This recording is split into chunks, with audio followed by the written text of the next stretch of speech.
Hi hello ನಮಸ್ಕಾರ. ಇದು ಅನಿರೀಕ್ಷಿತ ಪ್ರೇಮಯಾನ ಮುಂದುವರಿದ ಭಾಗ. ನೀವೇನು ನಮ್ಮ ಚಾನಲ್ಗೆ ಸಬ್ಸ್ಕ್ರೈಬ್ ಆಗಿಲ್ಲ ಅಂದರೆ ಈ ಕೂಡಲೇ ಸಬ್ಸ್ಕ್ರೈಬ್ ಆಗಿ. ಸಬ್ಸ್ಕ್ರೈಬ್ ಆಗೋದ್ರಿಂದ ನಾನು ಹಾಕೋ ಮೊದಲನೇ ವಿಡಿಯೋ ನೋಟಿಫಿಕೇಷನ್ ನಿಮಗೆ ತಲುಪುತ್ತೆ. ಆಗ ನೀವು ಯಾವ ಕಥೆಯನ್ನು ಕೂಡ ಮಿಸ್ ಮಾಡ್ಕೊಳ್ಳೋದೇ ಇಲ್ಲ. ಅರ್ಜುನ್ ತನ್ನನ್ನು ತಾನೇ ನಿಯಂತ್ರಿಸಿಕೊಳ್ಳದೆ ಅವಳ ಆಕರ್ಷಣೆಗೆ ಮಣಿದ. ಸಂಚಿತಾ ಅವನಿಗೆ ತುಂಬ ಮೃದುವಾಗಿ ಮುತ್ತು ಕೊಟ್ಟಳು. ಇದು ಆ ರಾತ್ರಿ ಅವನಲ್ಲಿ ಆಗಿದ್ದ ತಪ್ಪಿನ ಹಾಗೆ ಆಗಿರಲಿಲ್ಲ. ಇದು ದ್ವೇಷ ಮತ್ತು ಮೋಹದಿಂದ ಕೂಡಿದ ಮುತ್ತು. ಮುತ್ತು ಮುಗಿದ ತಕ್ಷಣ ಸಂಚಿತಾ ನಿಧಾನವಾಗಿ ಹಿಂದೆ ಸರಿದ್ಲು. ಆಕೆಯ ಕಣ್ಣಿನಲ್ಲಿ ಗೇಲಿ ಇತ್ತು. ಈಗ ನಿದ್ರೆ ಮಾಡಿ ಇನ್ಮುಂದೆ ಈ ರೀತಿ ಹೊರಗೆ ಬೇರೆ ಹುಡುಗಿಯರ ಜೊತೆ ಸುತ್ತುವಾಗ ಯೋಚಿಸಿ. ನೀವು ಹೊರಗೆ ಏನೇ ಮಾಡಿದರೂ ಕೊನೆಗೆ ನಿಮ್ಮ ಹೆಂಡತಿಯ ಕಡೆಗೆ ಬರಲೇಬೇಕು. ಅನಿರೀಕ್ಷಿತ ಪ್ರೇಮಯಾನ ಇದು ಈ ಕಥೆಯ ಹೈಲೈಟ್ ಆಗಿತ್ತು. ಈಕೆ ತನ್ನ ಗಂಡನಿಗೋಸ್ಕರ ಎಂಥ ತುಚ್ಛ ಕೆಲಸ ಮಾಡೋಕೆ ಇಳಿದಿದ್ದಾಳೆ. ಕಾರ್ ಪಾರ್ಕಿಂಗ್ನಲ್ಲಿ ಸಂಚಿತಾ ಮತ್ತು ಕಾವೇರಿ ನಡುವೆ ನಡೆದಂತಹ ಮಾತುಕತೆ ಬರೀ ದ್ವೇಷದ ಮಾತುಗಳಲ್ಲ, ಅದು ಇಬ್ಬರು ಹೆಣ್ಣು ಮಕ್ಕಳ ನಡುವಿನ ಸವಾಲಾಗಿತ್ತು. ಅರ್ಜುನ್ ತಲೆ ಮೇಲೆ ಕೈ ಹೊತ್ಕೊಂಡು ತಾನೇನು ಮಾಡಬೇಕಂತ ತಿಳಿಯದೆ ಗೊಂದಲಕ್ಕೊಳಗಾಗಿದ್ದ. ಸಂಚಿತಾ ಕೋಪದಿಂದ ಮನೆ ಹೊರಗೋದ್ಲು. ಕಾವೇರಿ ಜಾಣತನದಿಂದ ಅರ್ಜುನ್ ಕಡೆಗೆ ತಿರುಗಿ, ಕ್ಷಮಿಸಿ ಸರ್, ನಿಮ್ಮ ಲೈಫ್ನಲ್ಲಿ ಈ ರೀತಿ ಮಧ್ಯಪ್ರವೇಶ ಮಾಡಲೇಬೇಕಾಯ್ತು. ಆದರೆ ನನ್ನನ್ನು ತೆಗೆದು ಹಾಕೋದ್ರಿಂದ ನಿಮ್ಮ ವೈಯಕ್ತಿಕ ಸಮಸ್ಯೆ ಬಗೆಹರಿಯುತ್ತಾ ಸ್ವಲ್ಪ ಯೋಚನೆ ಮಾಡಿ ನೋಡಿ ಎಂದು ಆತನ ಗೊಂದಲವನ್ನು ಇನ್ನಷ್ಟು ಹೆಚ್ಚಿಸಿದ್ಲು. ಅಲ್ಲಿಂದ ಜಾಣತನದಿಂದ ಹೊರಟೇ ಹೋದ್ಲು. ಸಂಚಿತಾಳ ಹೊಸ ನಿರ್ಧಾರ ಈಗ ಶುರುವಾಗ್ತಾ ಇದೆ. ಆ ರಾತ್ರಿ ಸಂಚಿತಾ ಸರಿಯಾಗಿ ನಿದ್ರಿಸಲೇ ಇಲ್ಲ. ತನ್ನ ದುರಹಂಕಾರದ ಮಾತುಗಳು ಅರ್ಜುನನ್ನು ಇನ್ನಷ್ಟು ದೂರ ತಳ್ತಾ ಇವೆ. ಮತ್ತು ಈಗ ಆ ಚಾಣಾಕ್ಷ ಕಾವೇರಿ ಅರ್ಜುನ ಮನಸ್ಸನ್ನು ಗೆಲ್ಲಲು ಪ್ರಯತ್ನ ಮಾಡ್ತಾ ಇದ್ದಾಳೆ ಅನ್ನೋದು ಅವಳಿಗೆ ಸ್ಪಷ್ಟವಾಗಿ ಅರ್ಥ ಆಗ್ತಾ ಇದೆ. ಅವಳಿಗೆ ಅರ್ಜುನ ಮೇಲಿನ ಪ್ರೀತಿ ಆಗಲಿ ಒಲವಾಗಲಿ ಇರಲಿಲ್ಲ. ಆದರೆ ಆಕೆಯ ಮದುವೆಯ ಹಿಂದೆ ತನ್ನ ತಂದೆ ಮತ್ತು ಕುಟುಂಬದ ಒಳ್ಳೆಯ ಭವಿಷ್ಯ ಮಾತ್ರ ಅಡಗಿತ್ತು. ಈ ಮದುವೆ ಮುರಿದು ಬಿದ್ದರೆ ಎಲ್ಲವೂ ಕೈ ತಪ್ಪಿ ಹೋಗ್ತಾ ಇತ್ತು. ಆದರೆ ಏನೇ ಆಗಲಿ ನಾನು ನನ್ನ ಗಂಡನನ್ನು ಬೇರೆ ಹೆಣ್ಣಿಗೆ ಬಿಟ್ಕೊಡೋಕ್ಕೆ ಸಾಧ್ಯನೇ ಇಲ್ಲ. ಸಂಚಿತಾ ಮನಸ್ಸಿನಲ್ಲಿ ನಿರ್ಧಾರ ಮಾಡಿಬಿಟ್ಲು. ಆಕೆ ತನ್ನ ದುರಹಂಕಾರದ ಕವಚವನ್ನು ಬಿಚ್ಚಿಟ್ಟು ಬೇರೆ ರೀತಿಯಲ್ಲಿ ಹೋರಾಡಲು ನಿರ್ಧರಿಸ್ತಾಳೆ. ಆ ಹೋರಾಟವೇ ಮನೆಯ ಅಧಿಕಾರವನ್ನು ತನ್ನ ಕೈಗೆ ತೆಗೆದುಕೊಳ್ಳೋದು. ಮರುದಿನ ಬೆಳಗ್ಗೆ ಸಂಚಿತಾ ಎಂದಿನಂತೆ ಮೌನವಾಗಿರಲಿಲ್ಲ. ಅತ್ತೆ ಲಲಿತಾ ಅವಳಿಗೆ ಬ್ರೇಕ್ಫಾಸ್ಟ್ ಕೊಡುವಾಗ ಸಂಚಿತಾ ತಾನಾಗಿಯೇ ಅತ್ತೆಯ ಪಕ್ಕದಲ್ಲಿ ಹೋಗಿ ಕೂತು ತನ್ನ ಪಾಡಿಗೆ ತಾನು ಹೀಗೆ ಮಾತನ್ನು ಶುರು ಮಾಡ್ತಾಳೆ. ಚಿಕ್ಕಮ್ಮ, ನಮ್ಮ ತಂದೆ ಮತ್ತು ನಿಮ್ಮ ಮಾವ ಮಾಧವನ್ ಅವರ ಆರೋಗ್ಯದ ವಿಚಾರದಲ್ಲಿ ನನಗೆ ತುಂಬ ಭಯ ಆಗ್ತಾ ಇದೆ. ನಾನು ಇನ್ಮುಂದೆ ಅಡುಗೆ ಮನೆ ಎಲ್ಲ ಜವಾಬ್ದಾರಿಯನ್ನು ನಾನೇ ತೆಕ್ಕೊಳ್ತೇನೆ. ಹಾಗೆ ಅರ್ಜುನ್ ಮತ್ತು ಮಾವನವರಿಗೆ ಬಿಸ್ನೆಸ್ನಲ್ಲಿ ಸಹಾಯ ಮಾಡುವ ಒಂದು ಸಣ್ಣ ಪ್ರಯತ್ನ ಕೂಡ ಮಾಡ್ತೇನೆ. ನಾನು ನನ್ನ ಓದಿನಲ್ಲಿ ಫೈನಾನ್ಸ್ ಮತ್ತು ಬಿಸ್ನೆಸ್ ಲಾ ಬಗ್ಗೆ ಸಾಕಷ್ಟು ಅಂದರೆ ತುಂಬ ಕಲ್ತಿದ್ದೀನಿ. ಹೀಗೆ ತನ್ನ ಪರಿಚಯವನ್ನು ಸಂಚಿತಾ ಹೇಳಿದ್ಲು.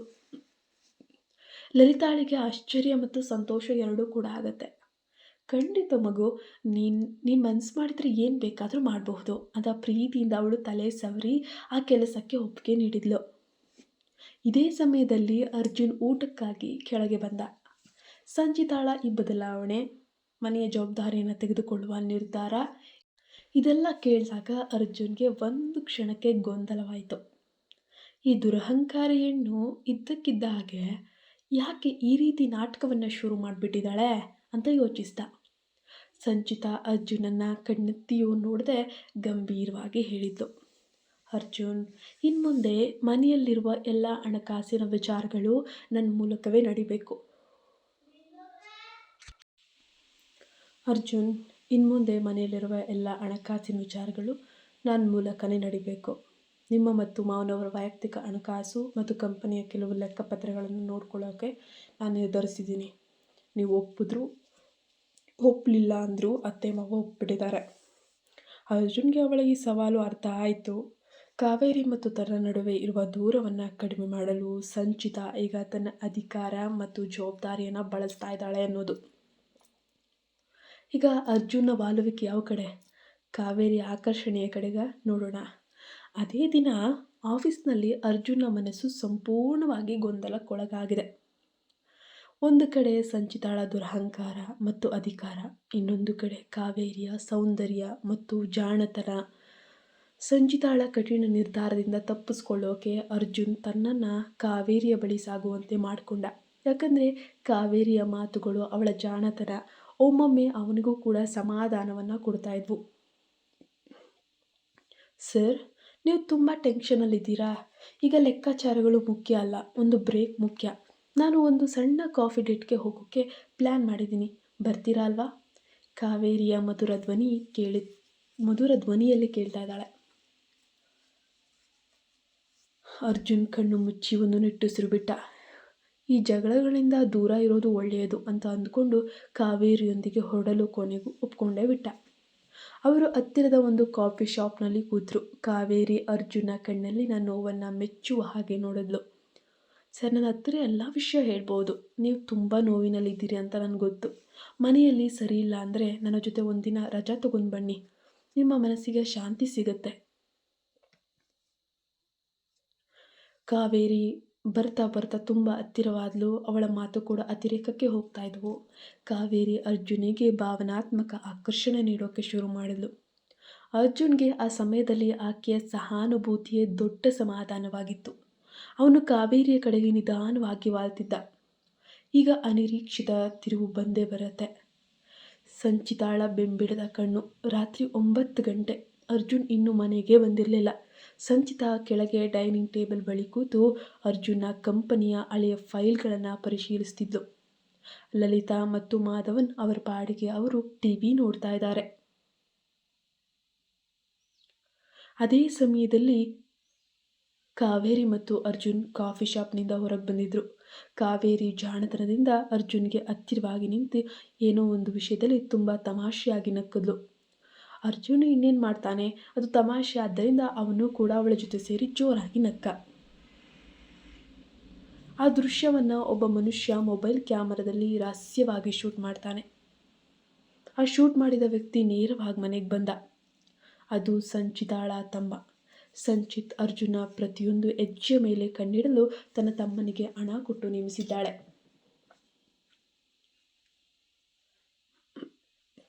ತಮ್ಮ ಆ ವಿಡಿಯೋವನ್ನು ನೋಡಿದಂತಹ ಸಂಚಿತಾಳ ಕೈಗೆ ಕೊಟ್ಟ. ಆ ವಿಡಿಯೋ ನೋಡಿದ ಸಂಚಿತಾಳ ಕಣ್ಣುಗಳಲ್ಲಿ ರೋಷ ಹೊಕ್ಕಿ ಬಂತು. ಆ ಕಾವೇರಿಯನ್ನು ನಾನು ಸುಮ್ಮನೆ ಬಿಡಲ್ಲ. ನನ್ನ ದುರಹಂಕಾರ ನನ್ನನ್ನು ಮುಳುಗಿಸಿದೆ. ಇನ್ನು ಮುಂದೆ ನಾನು ಮೌನವಾಗಿ ಇರಲ್ಲ. ನನ್ನ ಮದುವೆ ಉಳಿಸ್ಕೊಳ್ಳೋಕ್ಕೆ ನಾನು ಯಾವ ಮಟ್ಟಕ್ಕಾದರೂ ಹೋಗ್ತೀನಿ ಕಾವೇರಿ ಅಂತ ಕಾವೇರಿಗೆ ತನ್ನ ಮನಸ್ಸಲ್ಲೇ ಸವಾಲಿಸಿದ್ಲು. ಅರ್ಜುನ್ ಮನೆಗೆ ಬರುವ 10 ನಿಮಿಷದ ಮುನ್ನ ಸಂಚಿತಾ ಮೇಲಿನ ರೂಮಿಗೆ ಹೋದ್ಲು. ಅರ್ಜುನ್ ಲೈಬ್ರರಿ ರೂಮಿಗೆ ಹೋಗುವಾಗ ಕೋಣೆಯಲ್ಲಿ ಲೈಟ್ ಆಫ್ ಆಗಿತ್ತು. ಅರ್ಜುನ್ ಲೈಬ್ರರಿ ರೂಮಿಗೆ ಬಂದು ಬಾಗಿಲು ಹಾಕಿದಾಗ ಇದೇ ಮೊದಲ ಬಾರಿಗೆ ಬಾಗಿಲ ಬಳಿ ಸಂಚಿತಾ ನಿಂತಿದ್ಲು. ಬಹುಶಃ ಅವಳ ಮುಖದಲ್ಲಿ ಕೋಪ ಇರಲಿಲ್ಲ, ಬದಲಾಗಿ ನಿಗೂಢವಾದ ನಗು ಇತ್ತು. ಎಲ್ಲಿದ್ದೀರಿ ಅರ್ಜುನ್? ತುಂಬ ತಡವಾಯಿತು. ನಿಮ್ಮ PA ಜೊತೆ ಇಷ್ಟೊಂದು ಆಪ್ತತೆ ಒಳ್ಳೆಯದಲ್ಲ. ನಿಮ್ಮ ಬಗ್ಗೆ ಬೇರೆ ರೀತಿಯಲ್ಲಿ ಯೋಚಿಸಲು ನನಗೆ ಪ್ರೇರೇಪಿಸಬೇಡಿ. ಇನ್ನು ಮುಂದೆ ನೀವು ಬೇರೆ ರೂಮಿನಲ್ಲಿ ನಿದ್ರೆ ಮಾಡಿದರೂ ನಿಮ್ಮ ಪ್ರತಿ ಹೆಜ್ಜೆಯ ಮೇಲೂ ನನ್ನ ಕಣ್ಣಿರುತ್ತೆ. ಈಗ ನೀವು ಹೊರಗೆ ಮಲಗಿದ್ರೂ ನಾನು ನಿಮ್ಮ ಹೆಂಡತಿ ಅಲ್ವಾ? ನನ್ನ ಗಂಡನಿಗೆ ಒಂದು ಮುತ್ತು ಕೊಡದೆ ನಿದ್ರಿಸೋದು ಸರಿಯಲ್ಲ ಅಂತ ಅನಿಸುತ್ತೆ. ಸಂಚಿತಾ ಕೇಳೋಕ್ಕೂ ಬೇರೆ ಬಹಳ ಸುಂದರವಾದ ಹೆಣ್ಣು. ಸಂಚಿತಾ ಆಕರ್ಷಕವಾಗಿ ನಕ್ಕಳು ಮತ್ತು ಅರ್ಜುನ್ನ ಕುತ್ತಿಗೆ ಕೈ ಹಾಕಿ ನಿಂತಳು. ಲೈಬ್ರರಿ ರೂಮಿನ ಬಾಗಿಲ ಬಳಿ ಸಂಚಿತಾಳನ್ನು ನೋಡಿದ ಅರ್ಜುನ್ ಅಕ್ಷರಶಃ ಕಲ್ಲಿನ ಹಾಗೆ ನಿಂತುಬಿಟ್ಟ. ಆಕೆಯ ಮಾತುಗಳು, ನನ್ನ ಗಂಡನಿಗೆ ಒಂದು ಮುತ್ತು ಕೊಡದೆ ನಿದ್ರಿಸೋದು ಸರಿಯಲ್ಲ ಅನಿಸುತ್ತೆ ಮತ್ತು ಕುತ್ತಿಗೆ ಕೈ ಹಾಕಿ ಹತ್ತಿರ ಬಂದ ರೀತಿ, ಅರ್ಜುನನಿಗೆ ಇದು ಸಂಪೂರ್ಣ ಆಶ್ಚರ್ಯ ಮತ್ತು ರೋಮಾಂಚನಕಾರಿ ಗೊಂದಲವನ್ನು ತರಿತು. ಏನಿದು ಸಂಚಿತಾ? ಈ ನಾಟಕ ಯಾಕೆ ಈಗ? ನಿಮ್ಮ ಕಣ್ಣಲ್ಲಿ ಇರೋದು ದ್ವೇಷ ಅಲ್ವಾ? ನೀನು ನನಗಿಂತ ದೂರ ಇರಬೇಕು ತಾನೆ ಅಂತ ರೂಮ್ ಬಿಡಿಸಿ ಕಳಿಸಿದೀಯಾ? ಹೀಗೇಕೆ ಈ ರೀತಿ ನನ್ನ ಜೊತೆ ನಡ್ಕೊಳ್ತಾ ಇದೆಯಾ? ಅರ್ಜುನ್ ಕಷ್ಟದಿಂದ ಮಾತುಗಳನ್ನು ಹೊರಡಿಸಿದ್ದ. ಸಂಚಿತಾ ಅವನ ಮಾತನ್ನು ಮಧ್ಯದಲ್ಲೇ ತುಂಡರಿಸಿದ್ಲು. ಆಕೆ ಕಣ್ಣಲ್ಲಿ ಈಗ ದುರಹಂಕಾರದ ಬೆಂಕಿ ಮಾಯವಾಗಿ ಒಂದು ನಿಗೂಢವಾದ ಆಕರ್ಷಣೆ ಇತ್ತು. ಸತ್ಯ ಏನಂತ ನಿಮ್ಗೆ ಗೊತ್ತಿದೆ ಸರ್. ನನಗೆ ನಿಮ್ಮ ಬಗ್ಗೆ ಯಾವ ಪ್ರೀತಿಯೂ ಇಲ್ಲ ಅನ್ನೋದು ಕೂಡ ಸತ್ಯವೇ. ಆದರೆ ನಾನು ನಿಮ್ಮ ಹೆಂಡತಿ. ನಾವು ಇಬ್ಬರೂ ಒಟ್ಟಿಗೆ ಇಲ್ಲ ಆದರೂ ನಮ್ಮ ಸಂಬಂಧ ಈ ಮನೆಗೆ ಮತ್ತು ಹೊರಗಿನವರಿಗೆ ಸತ್ಯವಾಗಿ ಕಾಣಬೇಕು. ನೀವು ಆ ಚಿಕ್ಕ ಹುಡುಗಿ ಜೊತೆ ಸುತ್ತುವುದನ್ನು ನೋಡಿದ ಮೇಲೆ ನಿಮಗೆ ನನ್ನ ಬೆಲೆ ಏನು ಅಂತ ತೋರಿಸೋಕೆ ನಾನು ನಿರ್ಧಾರ ಮಾಡಿದ್ದೀನಿ. ಸಂಚಿತಾ ಪಿಸು ಮಾತಿನಲ್ಲೇ ಹೇಳಿದ್ದು. ಮಾತನಾಡುತ್ತಲೇ ಆಕೆ ಅರ್ಜುನನಿಗೆ ಮನಸ್ಸು ಹತ್ತಿರವಾದ್ಲು, ಮತ್ತಷ್ಟು ಹತ್ತಿರವಾದ್ಲು. ಆಕೆಯ ದೇಹದ ಸುಗಂಧ ಮತ್ತು ಆಕೆ ಹತ್ತಿರ ಬಂದ ಆಕರ್ಷಣೆ ಅರ್ಜುನನ್ನ ಕಟ್ಟು ಹಾಕುತ್ತೆ. ನಾನು ನಿಮಗೆ ದೈಹಿಕವಾಗಿ ಇಷ್ಟ ಆಗ್ತಾ ಇದ್ದೀನಿ ಅನ್ನೋದು ನನಗೆ ಗೊತ್ತಾಯಿತು. ಸತ್ಯ ಹೇಳಿ, ನಿಮಗೆ ನನ್ನ ಹತ್ತಿರ ಬಂದಾಗ ಕೋಪಕ್ಕಿಂತ ಮೋಹ ಜಾಸ್ತಿ ಆಯಿತಾ? ಹಾಗಾಗಿ ನಿಮ್ಮ ಇಷ್ಟದಂತೆ ಮುತ್ತು ಕೊಡ್ತೇನೆ. ನಿಮಗೆ ಇದೇ ತಾನೇ ಇಷ್ಟ. ಆದರೆ ಇನ್ಮುಂದೆ ನನ್ನ ಅಧಿಕಾರ ಮತ್ತು ನನ್ನ ನಿಯಮಗಳ ಮೇಲೆ ಮಾತ್ರ. ಸಂಚಿತಾ ಅವನ ಕುತ್ತಿಗೆಗೆ ಕೈ ಹಾಕಿ ತನ್ನ ತುಟಿಗಳನ್ನು ಅವನಿಗೆ ಹತ್ತಿರ ತಂದಳು. ಆ ಒಂದು ಕ್ಷಣಕ್ಕೆ ಅರ್ಜುನ ಮನಸ್ಸಿನಲ್ಲಿ ಸಂಚಿತಾಳ ದುರಹಂಕಾರ ಮತ್ತು ಕಾವೇರಿಯ ಸಹಾನುಭೂತಿ ಎರಡರ ನಡುವೆ ದೊಡ್ಡ ಹೋರಾಟವೇ ನಡೆದು ಹೋಯಿತು. ಆದರೆ ಸಂಚಿತಾಳ ಈ ಹೊಸ ಅವತಾರ ಮತ್ತು ಅವಳ ತೀಕ್ಷ್ಣವಾದ ಮಾತುಗಳು ಅವನ ಮನಸ್ಸಿನಲ್ಲಿ ದೊಡ್ಡ ಪರಿಣಾಮವನ್ನೇ ಬೀರಿದವು. ಅರ್ಜುನ್ ತನ್ನನ್ನು ತಾನೇ ನಿಯಂತ್ರಿಸಿಕೊಳ್ಳದೆ ಅವಳ ಆಕರ್ಷಣೆಗೆ ಮಣಿದ. ಸಂಚಿತಾ ಅವನಿಗೆ ತುಂಬ ಮೃದುವಾಗಿ ಮುತ್ತನ್ನು ಕೊಟ್ಟಿದ್ಲು. ಇಂದು ಆ ರಾತ್ರಿ ಆ ಮನೆಯಲ್ಲಿ ಆಗಿದ್ದ ತಪ್ಪಿನ ಹಾಗೆ ಆಗಿರಲಿಲ್ಲ ಇದು. ಬಹುಶಃ ಇದು ದ್ವೇಷ ಮತ್ತು ಮೋಹದಿಂದ ಕೂಡಿದ ಮುತ್ತಾಗಿತ್ತು. ಮುತ್ತು ಮುಗಿದ ತಕ್ಷಣ ಸಂಚಿತಾ ನಿಧಾನವಾಗಿ ಹಿಂದೆ ಸರಿದ್ಲು. ಆಕೆಯ ಕಣ್ಣಿನಲ್ಲಿ ಗೇಲಿ ಇತ್ತು. ಈಗ ನಿದ್ರೆ ಮಾಡಿ, ಇನ್ಮುಂದೆ ಈ ರೀತಿ ಹೊರಗೆ ಬೇರೆ ಹುಡುಗಿಯರ ಜೊತೆ ಸುತ್ತುವಾಗ ಯೋಚನೆ ಮಾಡಿ, ನೀವು ಹೊರಗೆ ಏನೇ ಮಾಡಿದ್ರು, ಎಷ್ಟೇ ದಿನ ಆಚೆ ಇದ್ದರೂ ಕೊನೆಗೆ ನಿಮ್ಮ ಹೆಂಡತಿ ಕಡೆಗೆ ಬರಲೇಬೇಕು ಅಂತ ಹೇಳಿ ಯಾವುದೇ ಪ್ರತಿಕ್ರಿಯೆಗೆ ಅವಕಾಶ ಕೊಡದೆ ವೇಗವಾಗಿ ಅಲ್ಲಿಂದ ಹೊರಟೇ ಹೋಗ್ತಾಳೆ. ಅರ್ಜುನ್ ಬೆರಗಿನಿಂದ ಆ ರೂಮಿನಲ್ಲಿ ನಿಂತಿದ್ದ. ಆ ಕ್ಷಣದಲ್ಲಿ ಅವನಿಗೆ ಸಂಚಿತಾಳ ಮೇಲಿದ್ದ ಕೋಪಕ್ಕಿಂತ ಅವಳು ತನ್ನ ಮೇಲೆ ತೋರಿಸಿದ ಅಧಿಕಾರ, ಅನಿರೀಕ್ಷಿತ ಆಕರ್ಷಣೆಯ ಮನಸ್ಸಿನಲ್ಲೇ ತುಂಬಿ ಹೋಗಿತ್ತು. ಅವನಿಗೆ ಈಗ ಕಾವೇರಿ ಕೂಡ ಬರೀ ಒಂದು ನೆಪದ ಹಾಗೆ ಅನ್ನಿಸ್ತು. ಸಂಚಿತಾಳ ಈ ಹೊಸ ಆಟ ಅವನನ್ನು ಕಟ್ಟಿ ಹಾಕಿತ್ತು.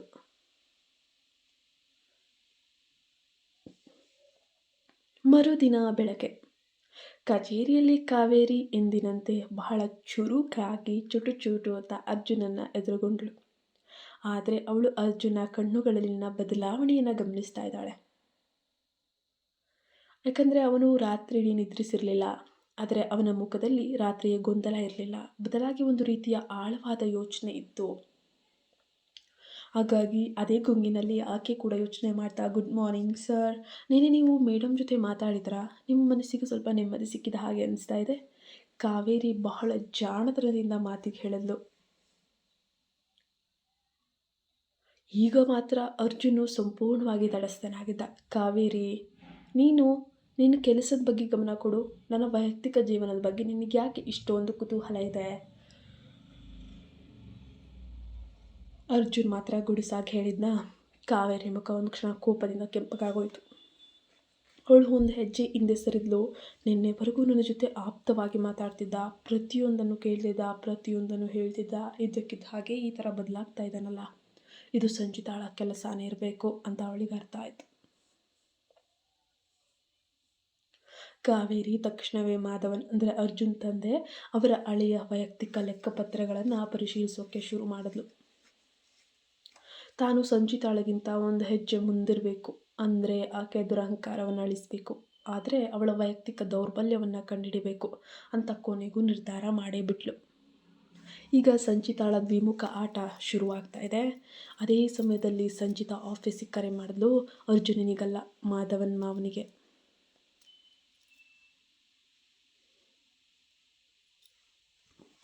ಮಾವ, ನಾನು ಅರ್ಜುನ್ನ ವೈಯಕ್ತಿಕ ಖರ್ಚುಗಳ ಬಗ್ಗೆ ಮತ್ತು ಕೆಲವು ಬ್ಯಾಂಕ್ ಟ್ರಾನ್ಸಾಕ್ಷನ್ಗಳ ಬಗ್ಗೆ ಚೆಕ್ ಮಾಡ್ತಾ ಇದ್ದೇನೆ. ಆದರೆ ಅವರಿಗೆ ಅದು ಗೊತ್ತಾಗಬಾರ್ದು. ಅರ್ಜುನ್ ಇತ್ತೀಚೆಗೆ ಖರ್ಚು ಮಾಡುವ ರೀತಿ ಸರಿಯಿಲ್ಲ ಅನ್ನಿಸ್ತಾ ಇದೆ. ಸಂಚಿತಾ ಮಾಧವನ್ ಅವರಿಗೆ ತನ್ನ ಪ್ರಾಮಾಣಿಕತೆ ಮತ್ತು ಜವಾಬ್ದಾರಿಯನ್ನು ತೋರಿಸಿದ್ಲು. ಮಾಧವನ್ ಸಂಚಿತಾಳ ಈ ಜವಾಬ್ದಾರಿಯುತವಾದ ನಡೆಯಿಂದ ತುಂಬ ಸಂತೋಷಪಟ್ಟರು ಮತ್ತು ಅವನಿಗೆ ಸಂಪೂರ್ಣ ಸಹಕಾರವನ್ನು ನೀಡುವುದಾಗಿ ಮಾತು ಕೂಡ ಕೊಡ್ತಾರೆ. ಯಾಕಂದರೆ ಈಕೆಯ ಎರಡು ಮುಖದ ಆಟಗಳು ಮಾಧವನ್ ಅವರಿಗೆ ಗೊತ್ತಿರಲಿಲ್ಲ. ಬಹುಶಃ ಅವಳನ್ನು ಸ್ವೀಕರಿಸುವುದಕ್ಕಿಂತ ಮಗಳಾಗಿ ಸ್ವೀಕರಿಸಿದ್ರು ಅವರು. ಮಾಧವನ್ ಅವರು ಆಫೀಸಿಗೆ ಬಂದು ಅರ್ಜುನ್ಗೆ, ಮಗನೇ, ನಿನ್ನ ಮತ್ತು ಸಂಚಿತಾಳ ನಡುವೆ ಏನು ನಡೀತಾ ಇದೆ ಅಂತ ನನಗೆ ಗೊತ್ತು. ಅವಳು ನಿನ್ನ ಮೇಲೆ ಕೋಪದಲ್ಲಿದ್ದರೂ ನಿನ್ನ ಬಗ್ಗೆ ಮತ್ತು ನಿನ್ನ ಕುಟುಂಬದ ಬಗ್ಗೆ ತುಂಬ ಕಾಳಜಿ ಇಟ್ಕೊಂಡಿದ್ದಾಳೆ. ಅವಳು ಇನ್ನು ಮುಂದೆ ನಿನ್ನ ಫೈನಾನ್ಸು, ಕೆಲವು ಬಿಸ್ನೆಸ್ ಲೆಕ್ಕಪತ್ರಗಳನ್ನು ನೋಡ್ಕೊಳ್ತಾಳೆ. ಅವಳಿಗೆ ನೀನು ದಯವಿಟ್ಟು ಸಂಪೂರ್ಣವಾಗಿ ಬೆಂಬಲ ಕೊಡಬೇಕು ಅಂತ ನೇರವಾಗಿ ಬಂದು ಹೇಳ್ತಾರೆ. ಅರ್ಜುನ್ಗೆ ಶಾಕ್ ಆಗುತ್ತೆ. ಸಂಚಿತಾ ತನ್ನ ಮೇಲೆ ಖಾಸಗಿಯಾಗಿ ಅಧಿಕಾರ ಚಲಾಯಿಸ್ತಾ ಇದ್ದಾನೆ. ಈಗ ಅಪ್ಪನ ಮೂಲಕ ವ್ಯವಹಾರದಲ್ಲಿಯೂ ಅಧಿಕಾರ ಚಲಾಯಿಸಲು ಶುರು ಮಾಡ್ಕೊಳ್ತಾ ಇದ್ದಾಳೆ. ಅರ್ಜುನ್ ಆಫೀಸಿನಿಂದ ಹೊರಗೆ ಬಂದು ತನ್ನ ಕೆಳಗೆ ಕೆಲಸ ಮಾಡುತ್ತಿರುವ ಕಾವೇರಿಯನ್ನು ನೋಡಿದ. ಆಕೆ ಅವನನ್ನು ನೋಡಿ ಸವಾಲಿನ ನಗು ನಕ್ಕಳು. ಅರ್ಜುನ್ಗೆ ಈ ಇಬ್ಬರು ಹೆಣ್ಣು ಮಕ್ಕಳ ನಡುವೆ ನಡೆಯುತ್ತಿರುವ ಯುದ್ಧದಲ್ಲಿ ತಾನೇ ಒಂದು ಪಗಡೆ ಆಗ್ತಿದ್ದೀನಿ ಅಂತ ಕೊನೆಗೂ ಅರಿವಾಯಿತು. ಸಂಚಿತಾಳ ಈ ಹೊಸ ಆಟ ಅರ್ಜುನನನ್ನು ತನ್ನ ಹತ್ತಿರ ಸೆಳೆಯುತ್ತಾ ಅಥವಾ ಸಂಪೂರ್ಣವಾಗಿ ದೂರ ತಳ್ಳುತ್ತಾ? ಕಾವೇರಿ ಇನ್ನು ಮುಂದೆ ಏನು ಸಂಚು ಹೂಡ್ತಾಳೆ? ಮುಂದಿನ ಭಾಗದಲ್ಲಿ ಕಾವೇರಿಯ ಪ್ರತಿ ದಾಳಿ ಸಂಚಿತಾಳ ನಿಜವಾದ ಯೋಜನೆ ಹೊರಬೀಳಬೇಕು. ಈ ಕಥೆಯನ್ನು ಮುಂದುವರಿಸಲು ನೀವು ಬಯಸೋದಾದರೆ ದಯವಿಟ್ಟು ಕಮೆಂಟ್ ಮೂಲಕ ತಿಳಿಸಿ. ಮುಂದುವರೆದ ಭಾಗದಲ್ಲಿ ಈ ಅರ್ಜುನ್ ಯಾರ ಪಾಲಾಗ್ತಾನೆ ನೋಡೋಣ. ನೀವು ನಮ್ಮ ಚಾನಲ್ಗೆ ಸಬ್ಸ್ಕ್ರೈಬ್ ಆಗಿಲ್ಲ ಅಂದರೆ ಸಬ್ಸ್ಕ್ರೈಬ್ ಆಗಿ. ಮುಂದಿನ ಭಾಗದ ಕಥೆಯನ್ನು ನೋಡಬೇಕು ಅಂದರೆ ನೀವು ನಮ್ಮ ಚಾನಲನ್ನು ಸಬ್ಸ್ಕ್ರೈಬ್ ಮಾಡ್ಕೋಬೇಕಾಗುತ್ತೆ. ಧನ್ಯವಾದಗಳು.